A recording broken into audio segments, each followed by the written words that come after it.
Le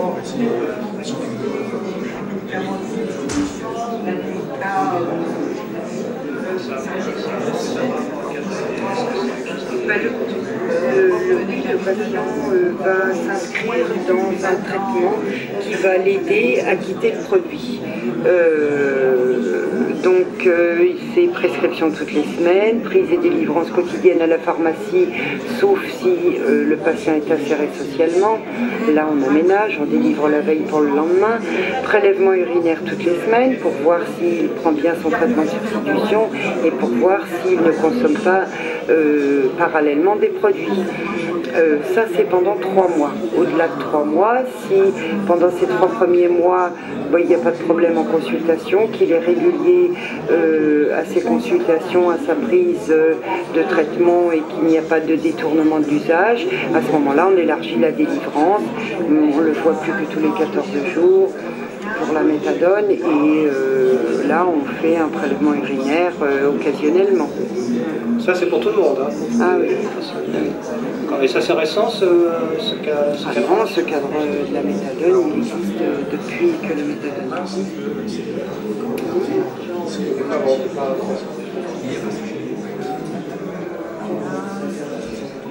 Le centre fait super boulot, l'infirmière, le psy, etc. On travaille bien avec eux. Il y a des toubibs aussi sur Verdun avec qui on travaille bien. Moi, le père. Parce que ça fait toujours peur quand même, la toxicomanie, même au docteur. Généraliste ou... Oui, on a au moins... on a Madame Bouillet, avec qui, je ne sais pas si tu la connais, Madame Bouillet, toubib. À l'hôpital ou... Non, la Verdun, elle a son cabinet. Au début, elle ne connaissait pas du tout. Puis pareil, elle a fait des formations et tout et elle accepte de recevoir quelques toxicomanes.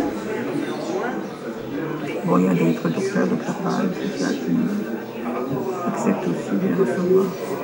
Mais c'est bon, souvent, toxicomanie, c'est le parcours du combattant, d'autant plus que les jeunes qu'on a, ils ont commencé à 15 ans. Hein. Et moi, quand je dis toxicomane, c'est pas le gamin qui fume son pétard pour faire la fête avec ses copains. Hein. C'est les gars qui sont nés, qui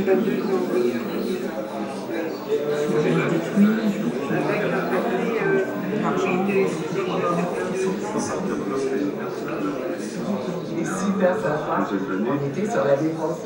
Je pense que la manière de travailler, la philosophie de notre travail, l'implication des différents partenaires que nous avons n'a pas fondamentalement changé. Il y a une quinzaine d'années, existait déjà le RMI et les aides à l'accès au logement. Certaines aides se sont affinées ou nous avons été plus impliqués dans les aides à l'accès au logement en faisant de la sous-location dans les années 90, puisque nous sommes actuellement prestataires de la sous-location depuis cette époque.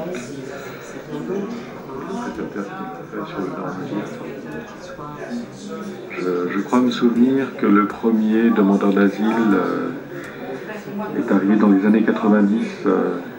C'était un Somalien qui s'appelait Madi. Et j'ai commencé à travailler avec lui parce que par rapport à mes collègues, j'avais peut-être une maîtrise suffisante de l'anglais pour pouvoir mener des entretiens, puisque ce jeune homme ne parlait pas du tout français. J'étais même amené à faire un contrat de séjour en anglais à ce moment-là. C'était quelqu'un de très sympathique et je me suis senti très intéressé pour l'accompagner dans ses démarches.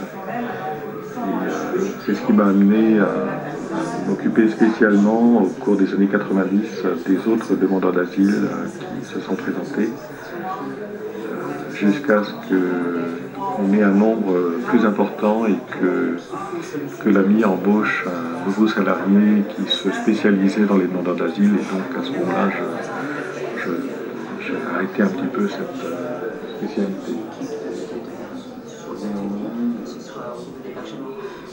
Très régulièrement, effectivement, je travaille projet Atelier de l'année. Parce que aujourd'hui, on propose vraiment des prestations qui sont hyper intéressantes, hein, pour le public en difficulté.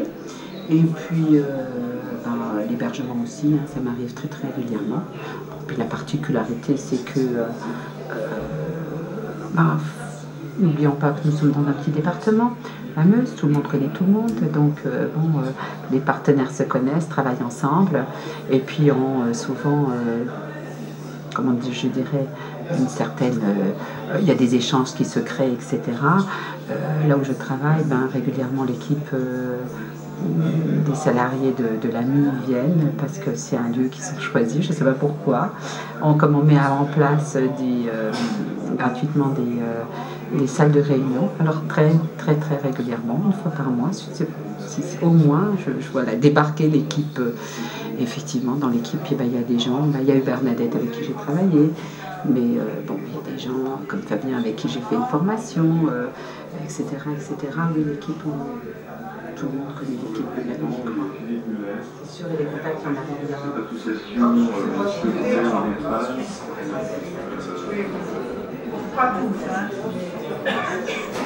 Une émanation un petit peu de différentes associations. Maintenant, dans les ACDIC, par exemple, je suis toujours surprise. Maintenant, les ACDIC, il faut s'inscrire. Ils envoient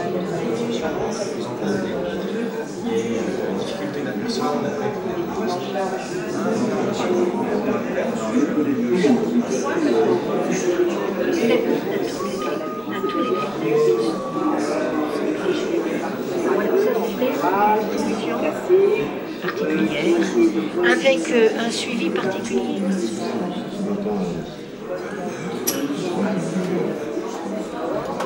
Et les autres C'était presque folklore, au départ. Au départ, les premières années, les 2-3 premières années, ça a été...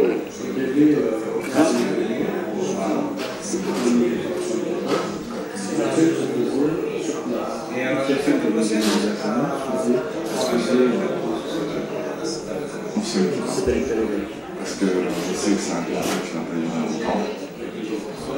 On sait qu'un jour on peut craquer. Comme je l'ai fait le temps après.